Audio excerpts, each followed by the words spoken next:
Do you know few mistakes can actually worsen the melasma rather than treating it? Yes, today I'll discuss about those mistakes. Melasma and freckles are the small brown pigmentation that most commonly seen over the face.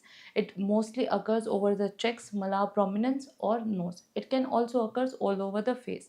There are the few common reasons behind the melasma like hormonal fluctuation, if anyone on the birth control pills or hormonal supplements. It can also occur because of the environmental changes if anyone has a long hours of sun exposure. Today I'll discuss about all those mistakes.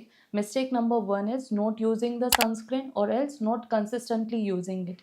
Sunscreen will prevent the all harmful UV rays and it gives a very good protection to the skin. Sunlight has a role in the increase in the melanin production. So as much as regularly you apply the sunscreen, it will give you a very good results as well as it lighten up some melasma. Number two, not using any active ingredients like retinol, vitamin C, hydroquinone or any plant-based lightening agents. These lightening agents has a role in decreasing the melanin production. Also, it decreases the melanin transfer to the superficial layer and it will lighten up your pigmentation.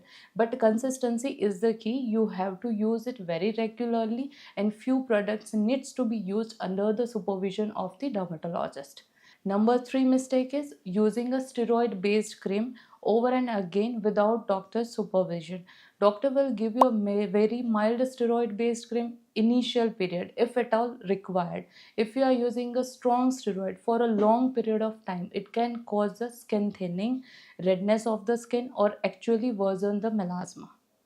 Number four mistake is consistency. Most of the patient use all this thing but in a irregular basis once in a while. But you don't have to do this. If you use this product for at least 3 to 4 months, then and then you can see some results.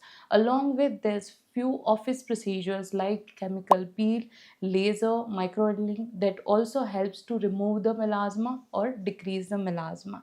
As we all know, it's a hormonal condition, so we can reduce it, we can lighten up it, but we can't remove it permanently. If you are doing any of this mistake, please avoid it. If you have any query and questions regarding the melasma, please comment down below. If you find this information helpful, then please like, share and subscribe our channel.